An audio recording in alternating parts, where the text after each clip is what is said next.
누가복음 2장 예수님의 탄생. 그때에 아구스도 황제가 내린 칙령에 따라 온 나라가 호적 등록을 하게 되었습니다. 이것은 구레뇨가 시리아의 총독으로 있을 때 행한 첫 번째 호적 등록이었습니다. 그래서 모든 사람들이 호적을 등록하러 고향으로 가게 되었습니다. 요셉도 다윗 가문의 자손이었으므로 갈릴리 나사렛을 떠나 유대 지방에 있는 다윗의 마을로 갔습니다. 이 마을은 베들레헴이라고 불렸습니다. 그는 약혼한 마리아와 함께 호적을 등록하러 갔습니다. 마리아는 그때에 임신 중이었습니다. 이들이 베들레헴에 있는 동안 아기를 낳을 때가 되었습니다.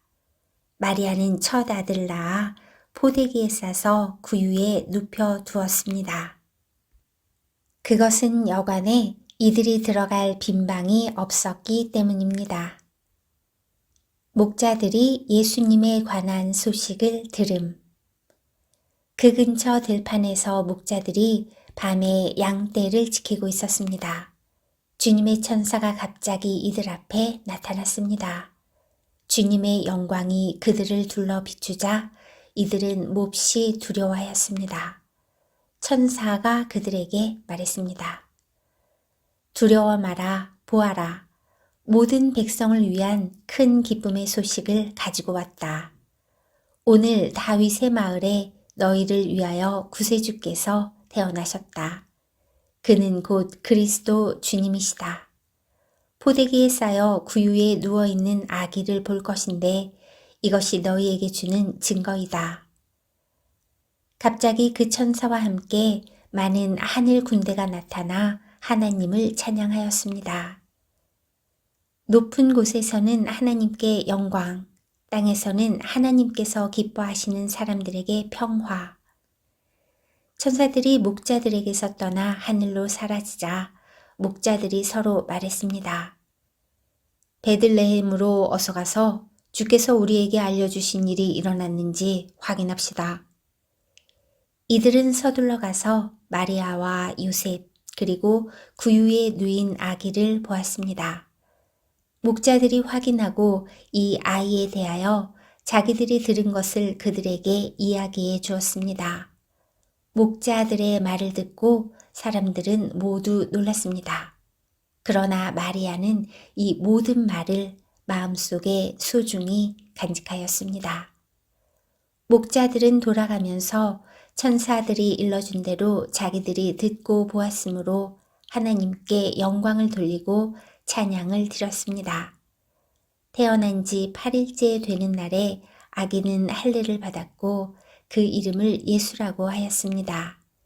이 이름은 아기를 잉태하기 전에 천사가 일러준 것이었습니다. 예수님이 성전에 올라가심. 모세의 율법에 따라 정결 예식을 치르는 때가 되었습니다. 마리아와 요셉은 예수님을 하나님께 드리려고 예루살렘으로 데리고 올라갔습니다. 이것은 주님의 율법에 다음과 같이 기록되어 있기 때문입니다. 첫 번째 태어나는 모든 남자 아이는 하나님께 거룩한 자로 불릴 것이다. 또 마리아와 요셉은 비둘기 2마리나 어린 집비둘기 2마리를 드려야 한다고 기록된 하나님의 율법에 따라 희생 제물을 바치려고 예루살렘에 올라간 것입니다. 예수님을 본 시므온. 예루살렘에 시므온이라는 한 사람이 있었습니다. 이 사람은 의롭고 경건한 사람으로서 하나님께서 이스라엘을 위로하실 때를 기다리고 있었습니다. 성령께서 이 사람과 함께 하셨습니다. 성령께서 시므온에게 주 그리스도를 보기 전에는 결코 죽지 않을 것이라는 계시를 주셨습니다. 시므온은 성령으로 충만해져서 성전으로 왔습니다.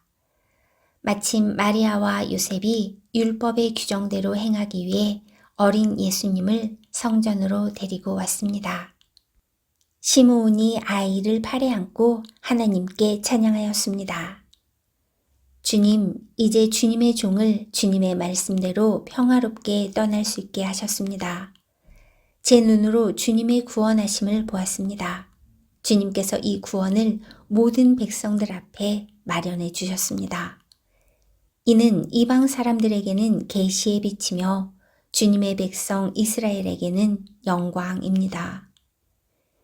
예수님의 아버지와 어머니는 시므온이 예수님에 대하여 말하는 것을 듣고 매우 놀랐습니다. 시므온은 그들을 축복하고 아이의 어머니 마리아에게 말했습니다. 이 아이는 이스라엘의 많은 사람들을 넘어지게도 하고 일어서게도 할 것입니다. 또한 사람들의 비난을 받는 표적이 될 것입니다. 이 일 때문에 많은 사람들의 마음에 있는 생각이 드러날 것입니다. 그러나 당신의 마음은 칼로 쪼개듯이 아플 것입니다. 예수님을 본 안나. 또 여자 예언자가 있었습니다. 이 사람은 아셀 지파의 바누엘의 딸인 안나였습니다. 그녀는 나이가 많았습니다. 결혼하고 7년 동안을 남편과 살았는데 그 후로 과부가 되어 84세가 되었습니다. 그동안 한 번도 성전을 떠나지 않고 밤낮으로 금식과 기도를 하여 하나님을 섬겼습니다. 바로 그때 그녀가 와서 하나님께 감사를 드리고 예루살렘의 구원을 기다리는 사람들에게 이 아이에 대해 이야기하였습니다. 나사렛으로 돌아옴. 아이는 주님의 율법에 따라 모든 일을 다 마치고 갈릴리에 있는 고향 나사렛으로 돌아왔습니다. 아이는 점점 자라고 튼튼해졌으며 지혜도 많아졌습니다.